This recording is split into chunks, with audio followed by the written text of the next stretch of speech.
Welcome to News, Views and Foreign Language Clues for August 2025. First, well, that might have been a bad idea. I said previously that I was going to spend a few weeks exclusively studying Portuguese and letting the other languages rest while I did that. I actually spent longer doing that than I intended. I'm not sure exactly how long because I didn't write it down, but at least a month. And I didn't do the other things I said I would, like listening to content in other languages, except for Italian. Yeah, not good. At the time of writing this, yesterday I decided to go back into Duolingo and went to the Italian daily refresh.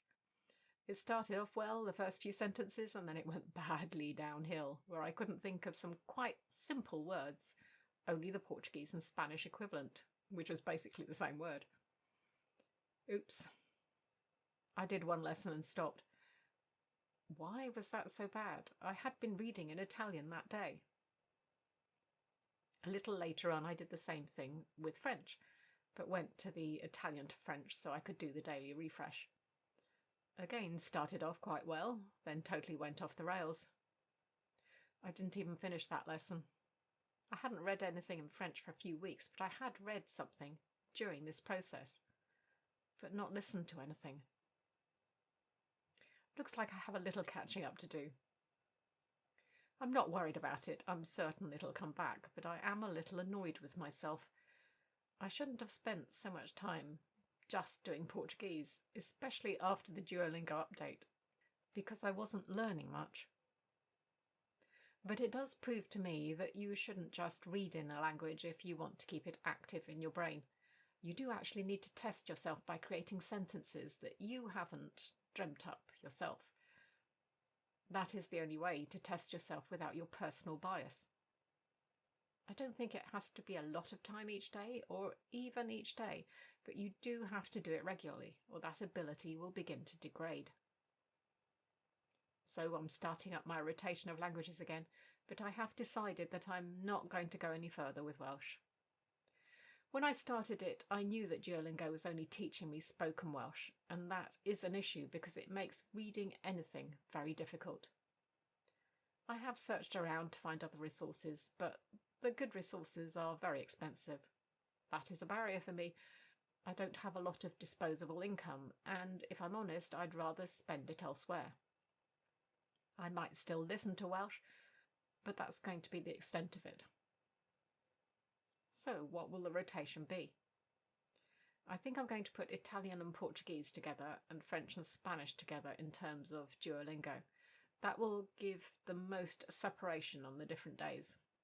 But I might also continue my study of my Portuguese grammar book on days when I'm not doing my daily refreshes. Let's talk a little bit about reading. In the past 3 or 4 months, I've read a total of 4 books I'm not going to post about. I've already mentioned one French book before, but it's now 2 French and 2 Italian books, and that's a lot. The reasons range from politically sensitive to talk about in the current climate, particularly gruesome or distasteful crimes, and some very choice language. None of them would be suitable for a general audience. To be honest, these are difficult things to determine from samples, and 2 of these books I'd seen recommended on blogs and didn't get the sense that they were those kinds of books. What can you do? It's all trial and error. Onwards. Let's get on to the words and phrases so you can all get outside and enjoy the summer. Or are you already outside? Or are you in winter right now? Let's start with Italian. What is stare al passo? Well, passo is step, so to be at the step. If we change that to in step, it makes more sense, because this is to keep up, keep pace, keep abreast of. So you could be keeping up with the news, for example. Giro in lungo e in largo a lungo. This phrase made me pause and think, what? That was purely because of the excess of lungos. So let's take it in two parts. In lungo e in largo is extensively. This makes the first part something to the effect of I wander far and wide, or up and down. Adding the extra a lungo on the end just means for a long time. So I wandered up and down for ages, perhaps. Strade sterrate. This one got me. Obviously I knew it was something to do with roads, but not what type. Well, it turns out that sterrato on its own can mean a dirt road.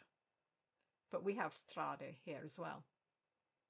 I wonder if that was added to indicate a more major dirt road, or whether that's just how people use it.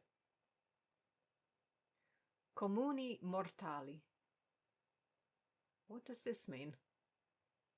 Well, it is quite literal, but we don't usually say it quite as the literal translation. Comuni means ordinary, and mortali is mortals, and ordinary mortals is used in English, but mere mortals is more common. At least I think so. It can also be translated with something like the little people, implying unimportant rather than tiny. Trono di spade. In different countries, creative works often have a different name. So what is this? Throne of Swords? Yes, you've guessed it. It's Game of Thrones. Wonder why it's swords. Per tempo. I've never noticed this one before, but I must have seen it and not thought twice about it. I did this time, though. Is it by time? More or less, per tempo means in time, on time, early. If you'd asked me, I would have said a tempo. But on looking that up, it seems to be based more about music or something that is based on specific timing. So in time in that respect. On to French. These are from the French-Canadian book, so may not apply elsewhere or in exactly the same form. À toutes jambes. All legs. I don't think this is too difficult to guess, is it? This means as fast as possible, so you could be fleeing or just running with all your legs. All two of them. Faire les 100 pas. Making 100 steps. We've seen similar things before. This is a way of saying someone is pacing up and down. Parler tout seul. Speaking all alone. Yes, this is a way to say that someone is talking to themselves. Not something we ever do, right? Here are two phrases that mean the same thing. We have voyager sur le pouce and faire de pouce. If you know that un pouce is a thumb, it becomes quite easy. These are two ways to say hitchhiking. Un sourire en coin. A smile in the corner. The corner of your mouth, of course, which would be a smirk or a wry smile. Exagérer un tantinet. Okay, in what ways can you exaggerate? Well, you can wildly exaggerate, but that's not this. It's the opposite. It's to do so a tad, slightly, somewhat. Is a tad just a UK word, or is it used elsewhere? It feels like it might be very British, but perhaps not. And finally, time for some Spanish. Once again, these are from the Argentinian book, so may not be used elsewhere. sobresaltado. Sounds like someone is jumping up or over, and that's not entirely wrong. But it's not quite it. This is actually a word for startled, when you might actually jump, which I guess is where it comes from. This is one for those who like to read crime novels, or I guess true crime. A quemarropa. Can you guess what it is? Well, let's break it down. You have ropa, so clothes, and quemar, to burn. So it's something to do with burning clothes. Well, this would probably burn through your clothes with a kind of fire. It actually means at point blank range, so it's probably going to be talking about shooting someone. El vaivén. We've seen this kind of word in other languages before too, and you can probably guess what it means because it includes two familiar verbs.